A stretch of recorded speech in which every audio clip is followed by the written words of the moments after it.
great day. Honestly, even though I've known since Friday, I guess I've had the moment that everyone's having now. I had it a couple days ago. It's been a blessing. It really has. For a minute. So when you put the work in, you kind of get a reward where you get to see it kind of come to fruition. It's special, and I'm grateful. I don't let these moments pass. But like I said in my speech to my teammates, like this one's for them. This is for them, because we've been through it, and obviously the job's not done, but we've been through it, and these little moments where we can celebrate, we got to capitalize on them because it's not very often we were very celebrated in a way. So I'm glad that I can be able to bring this to us, bring this to our locker room, but we still got some work to do. We saw the video where you were presented by Yeah. Bam, your parents, Mark Davis, but can you walk us through, I guess, just the motions if you can look back to Friday and just Yeah. recall like what it felt like? Yeah, we had filmed before. It was just like the normal regular day. We were about to go over game plan the next day, and I was like, yeah. So we watched some film, and then we went out onto the court because we were supposed to do our walkthrough, our normal routine. And Becky was kind of going over some things, and obviously Kathy walked in, and then I saw Bam, and Bam was like my ride. He dropped me off, so I was texting him like, "Hey, I'm almost done. Like, be on time." And he's like, "Yeah, I'm waiting for you." And so when I saw him, it kind of just like a wave of emotions, obviously, because I wasn't expecting that at all. And I'm very hard to surprise because I'm a nosy, bossy girl when it comes to my family. But it was a joy. It really was. It was just a rain of emotions, but a joyful emotion, because we did it. It was something. It's something that you think about. It's something that you want to be always in the league. But to see it, to hold it, and to have him hold it, obviously, and to give it to me, it was just a beautiful moment. And to have my dad in the pink wig, Mark Davis in the pink wig, like our whole front office, everyone all had their pink wigs on, and it just you could just feel the love. I'm wondering if you can describe the approach of like enjoying this, but also like you have a game to play right now and you've had Absolutely. some time to sit with it, but now is the time that people are probably reaching out and you're Yeah. saying all these things. What's that like?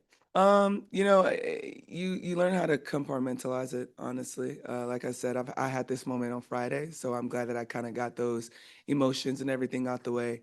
But today it's business as usual. I woke up, I did my workout, I did my own routine, like I normally do, and it's just my phone's buzzing a little bit more. But other than that, my main goal is exactly what we need to do today is to get a win against a really good Indiana Fever team.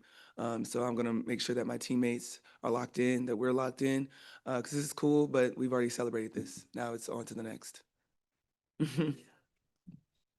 Oh, sorry. Hey, Ace, Hey, congrats. thank you. Um, let's go back to May 8th at Media Day. You talked about giving yourself grace and you Yeah, talked about a lot of poise and calm this year and what you did during the offseason to sort of avoid some emotional moments. Obviously, Friday was. right. And then you, in your speech, you said, this was tough. Mm. It was hard.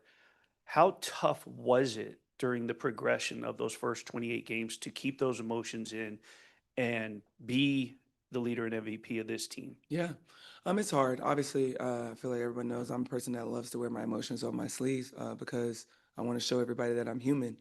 And it was really tough because I see things, I read things, I see what people are writing off my teams. I see when people are asking me what's the problem or you're the problem, what's the issue.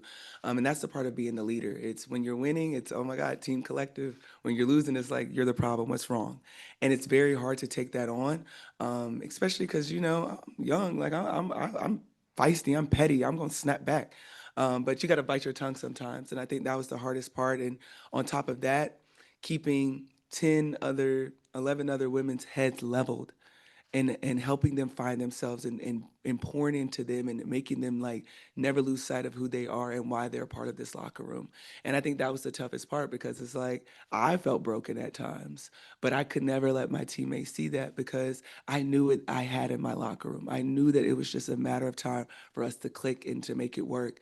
But it's tough coming into work every single day and everyone's looking at you like, what's the problem? Fix it. or just wanting you to fix it. And so people said this was a down year for me.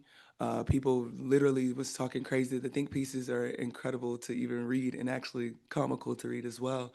But we stuck it out. We leaned on each other, and now we're here as a 2 seed playing in the semifinals. And so, it's hard, but at the end of the day, you got to continue to show up for one another, and that's what the Aces do. You and I have had many conversations since you arrived in Las Vegas, and I always come back to our Zoom session during COVID, and you talked about looking up to Lisa Leslie and Candace, right? Yeah. And today you surpassed Lisa, and you're the only one to ever win for. How do you give yourself grace and take the time to, because you're not like that, but say, I'm now the only one to do it? Yeah, it's probably not even going to hit me until the end of the season, honestly, because I'm just thinking about a million things. But it is truly a blessing to be able to be where I am. And I don't think I could ever put into words of how special this moment is, how special hopefully this moment is for the W moving forward. Because I was a young girl that didn't even like the sport. I didn't want to play it. I don't like to sweat. But now it's, my name's in the history books forever. And so when I'm thinking about those nights and those days when I'm 6 a.m. in the morning and I'm just like, oh my God, why am I doing this? This is my why. To sit here today and say that I'm the only name in the history right now. But these are the moments that I'm like, no, this is why you wake up every morning and do what you do. Hey, Asia, Kathy's presented you this trophy a few times now. Yeah. Like Willie said, a historic number of times. What felt different about this time for you? What felt different? They're all different. Like this one was just different as a whole because it was just my name wasn't in conversations. Even coming off of a unanimous season, it was kind of like, all right, cool. And that's mind blowing to me. And it seeped in a little bit into my mindset, not gonna lie, in the beginning, I was like, all right, this is cool, but let me focus on getting the job done. Let me focus on how I can be a better teammate and a leader for this team because that's what we really need. We don't necessarily need just MVP all the time. We need me to be a leader and to guide and to help my teammates every step of the way. And that is what I took on. My leadership shifted a little bit, but my teammates never did. And I loved them for that. And so I think that's what felt different was like, no one thought I would be doing this today. Congratulations, Asia. Thank you. On that note, about your leadership, where do you feel like you had to shift the most? Like, what did that look like on a day-to-day basis? And were there people that you leaned on to really even just get Yeah. thoughts on, like, how do I, be the best version of myself? Yeah. I think the biggest thing, the way the leadership has shifted was, I think all of you guys know, Becky kind of put us in charge of game plans. And that was literally the whole scout. And it's not just personnel or who we're playing. It was literally like, what do we see out there? And we turned into just having just really player on only meetings. And it was a beautiful thing to watch some of my teammates that may have not been able to speak in front of the coaches speak, and we take little snippets of their game plans and seeing what the guards see and sharing what the posts see. And that was different for me because normally I'm just like, all right, I got to back up what Becky said, or I'm like, they're looking at me like, well, tell Becky this. And it's like, well, no, it's going to take all of us. And I think that was the biggest difference was really helping my teammates understand that, no, you guys have a voice in this locker room. It's not just me. It's not just Chelsea. Like it's all of us. And helping them and seeing them build that confidence up to now we having game plans that are rocking and rolling. And it's something that we know like, okay, we did this. It's a joy. And I've had just tons of fun of doing that. And yeah, we had our days where we're like, okay, that game plan did not work, trash it. But I love how we just really rallied together for one another and held each other accountable.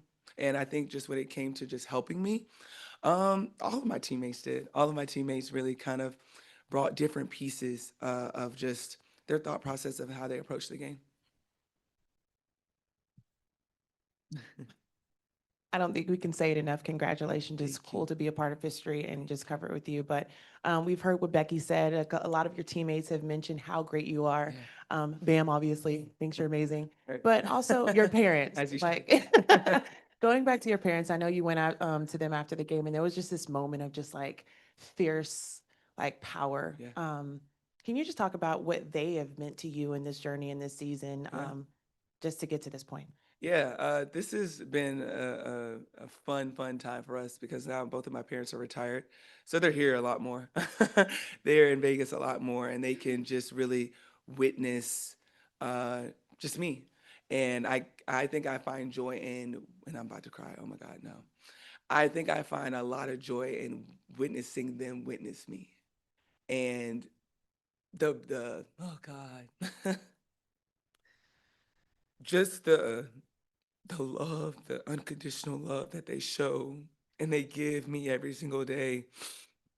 It's just a beautiful thing to see that I'm like, I do it for them. I'm like, who would have thought that your crazy toddler of a little girl would be a 4-time MVP? Like, they see me at my worst.